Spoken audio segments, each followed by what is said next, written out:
Hey freshmen, Mulaney here. Most classes stopped about here in the notes. I'm going to take you through the end of the skeleton handout that I gave you in class, which is also on Dashboard, and then also into Genesis 1. So you'll need notebook or loose leaf or something if you want to take notes, which I would highly recommend and think you would find very useful on Monday for the quiz. So yeah, if you need to rewatch this video, you can see the link on Dashboard. We're going to pick up right from here. Skip ahead if you need to. So, talking about the Babylonian exile, you'll notice in that video that whole description of the civil war between the Israelites and themselves, right? That's what a civil war is. The kingdom of Israel split into two kingdoms. There was a northern kingdom, which retained the name Israel, and then a southern kingdom that started calling itself Judah.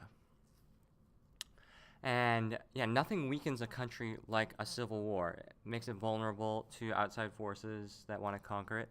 It's exactly what happened here. First, the Assyrians came in and they destroyed the northern kingdom and exiled all of its leaders. It was so effective that, yeah, they never really recovered.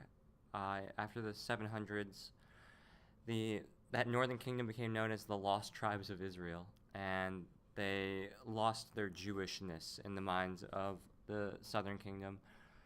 And it was, fun fact, the basis for that rivalry between Judeans and Samaritans. If you're familiar with the New Testament, Samaritans are looked down on by people from Judea. It's because they were seen as half Jews by the Judeans ever since they were wiped out by the Assyrians. They never recovered their Jewishness in their minds. That left poor southern kingdom of Judah all vulnerable, and the Babylonians came in, destroyed Jerusalem, destroyed the temple, and exiled all of the leaders. If you don't know what exile is, an exile is you're not allowed to go home. You're forced out. And in this case, they forced all of the Jewish leaders to live in Babylon. And this is where we get that famous psalm, "By the waters of Babylon we sat down and wept," because they were exiled. They were not allowed to return home. So when did this happen? 587 BC. This is the most important date to know first semester. It's the beginning of the Babylonian exile. It lasts about 60 years, or a generation is another way to think about it. It lasts about a generation. And starts in 587. Why is it so important? Why are we even talking about this exile thing if we're talking about the Old Testament and the Pentateuch? Well, because, it started this identity crisis of epic proportions. An identity crisis because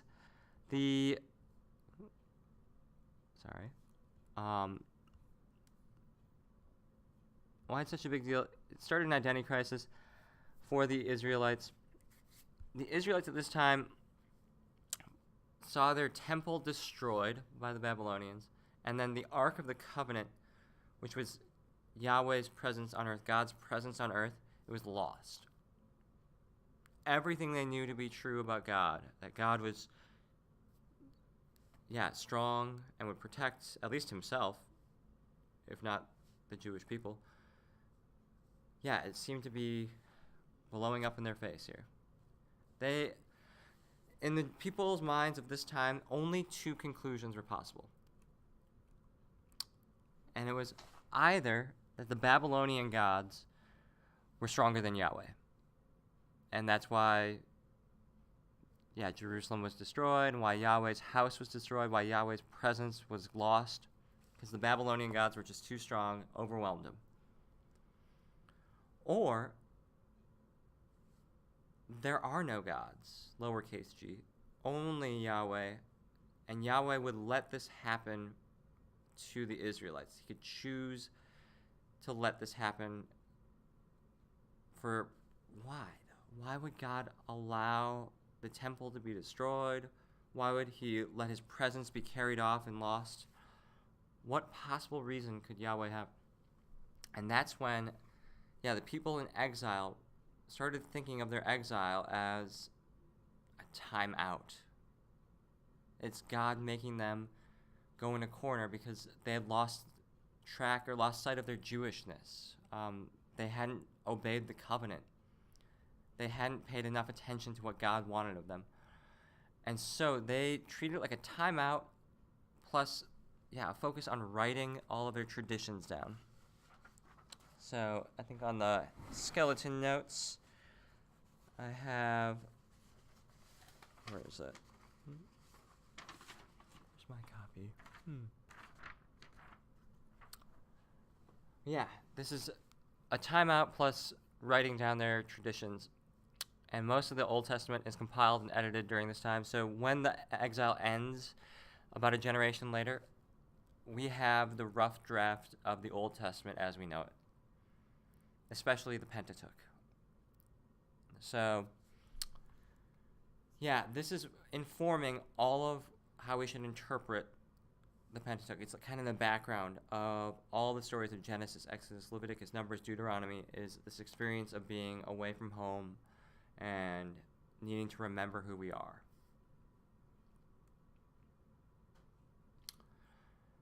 So, let's talk Genesis 1 real quick. We'll do A and B and then call it. So, real quick. Genesis 1, this is the first creation story. Remember, there are 2 creation stories. This is the first one, and this is a really boring story. Notice how it's just God said this thing, and it happened, and then that was the day, and then another day, and God said something, and it made something. There's no conflict, right? It's just God said a thing, and it happened. And, yeah, I have a picture here of somebody who's really organized. And I think, yeah, this is a good image to have in understanding the story. God's creating containers first, and then he's filling the containers. And that's the only, interesting, it's not even drama, right? It's just a cool pattern. It's so orderly. First 3 days, he makes what? Light and dark. Sky and sea. Day 3, he creates dry land. Then he goes back on the next 3 days, and he starts filling in those spaces. You have to think of night and day as a space, as the Jewish people did at this time. And so he filled the day with the sun, and then he filled the night with stars and the moon. He filled the sea and sky with fish and birds. Filled the dry land with animals, including humans. So, yeah, that's the cool pattern to be aware of. First, God creates environments, and then he fills those environments, is one way you can think of it. Next part, I said this is a really boring story, right? And turns out, if you look at the background of this, the context, because this is the contextualist approach, remember, the context of this story is the leaders of Israel were in Babylon, and they were being exposed to Babylonian religion, Babylonian traditions, the Babylonian creation story. And if you take a look at the Babylonian creation story, it's known as the Enuma Elish. And I have a link here that, if you're curious, you can click on it in the Prezi itself on dashboard and follow it, or just Google the Enuma Elish text, and you can find the same thing. It's a weird story. It's long, but it's, violent and chaotic. That's the 2 takeaways of the Enuma Elish. Violent, chaotic. In the Babylonian creation story, they believe that all of the earth and humans were born out of a giant war of gods against gods. And there are monsters created by these gods who fight for the gods, and humans were born from the blood of a slain god, and humans are meant to be slaves to another god. It's basically Game of Thrones or something like that, where it's, just super dramatic, super violent, super chaotic. Genesis 1, by contrast, is boring as all get out. Like, it would be so hard to make this into like a interesting TV show or movie. Genesis 1 is just like things appear. And there's no conflict, no fighting. It's literally, it's good, it's very good. And then he rested. It's so peaceful. So whereas the Babylonian creation story, the Enuma Elish, is violent and chaotic, Genesis 1 is peaceful and orderly. And that's the point. It's meant to be boring. For this Bible story, it's meant to be boring.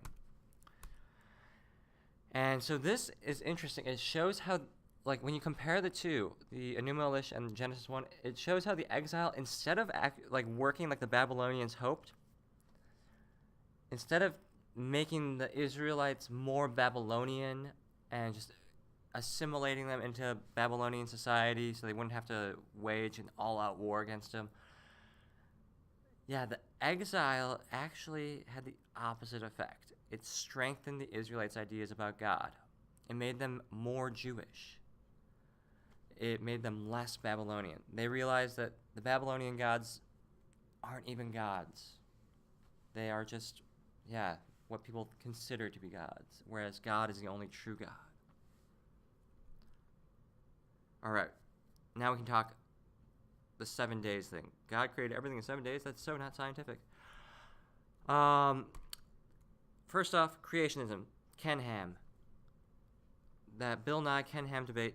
Ken Ham was the young Earth creationist. Creationism in general is the belief that Genesis creation stories should be read or interpreted literally, like 6 literal 24-hour periods. This is not a Catholic teaching. Like, the church does not teach this as like the truth. You are free to believe this if you are Catholic, but it is not at all required, and it's not scientifically supported. Bill Nye gave a great rundown in that debate of all of the pieces of evidence that go against reading Genesis literally. It's, just not supported by the science at all. But yeah, let's talk about the church and science. I have 3 catechism paragraphs here. First one, CCC 283. The question about the origins of the world and of man has been the object of many scientific studies, which have splendidly enriched our knowledge of the age and dimensions of the cosmos, the development of life forms, and the appearance of man. These discoveries invite us to even greater admiration for the greatness of the Creator, prompting us to give him thanks for all his works, for the understanding and wisdom he gives to scholars and researchers. That's 283. If you didn't notice, this one is just, science is awesome. Science is great. CCC 283 is saying science rocks because it helps us appreciate God's creation. The more we understand the world, the more we can really just marvel at how amazing creation is and how amazing God is for creating it. CCC 2293. Science and technology are precious resources when placed at the service of man and promote his integral development for the benefit of all. By themselves, however, they cannot disclose the meaning of existence and of human progress.